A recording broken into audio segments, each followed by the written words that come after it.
Megan Olivi here with Jake Shields. We are in Tokyo, Japan at the UFC 144 open workouts at a Gold's Gym.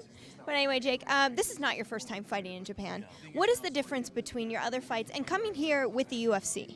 UFC, they do everything bigger and more professional. I mean, there has been obviously really big fights in Japan, but I think UFC, just the way they run things, is so top notch. Even sort of packed full media, and I expect the fight to be packed. And UFC does things right. There's a bit of a time difference between when you're fighting here and when you would normally fight back at home. So have you adjusted, or are you going to stay totally on U.S. time?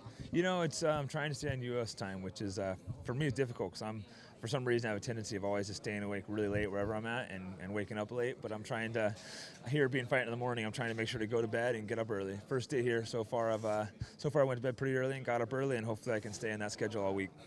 Now, you've had a little bit of a tough road the past couple of fights, but so has Akiyama. What do you think the difference is between you two in this fight?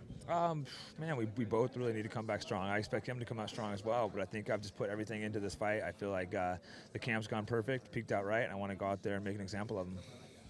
Those losses that you suffered were the first losses you had in a few years. So was there anything different that you did before those camps, or maybe any changes you made for this camp? I made some small changes, some things that maybe weren't right, but overall, it's one of those things, in this sport, you fight enough, you're going to lose occasionally. It was a tough one with GSP, and I felt Elmer was a great fighter, but I felt like I just, walked into a knee. It's part of this game, you fight long enough, you're going to lose occasionally, and now all I need to do is, I've watched tapes, tried to look at the mistakes I made, tried fixing them, and I'm going to go out there and hopefully not make any mistakes. How was Florida? Because I know you went down there to train with the Black Zillions. How was that, and what did they bring to the table for you? It was good. I was only out there for a week. I'm mostly still part of my Cesar Gracie is my team still. I went out there a week to get some different sparring partners and work with Henry Hoof a little bit, who's a phenomenal trainer, and it was a good experience though. Right. Well, Jake, good luck. We are looking forward to that fight on Sunday. Best wishes to you. Thank you.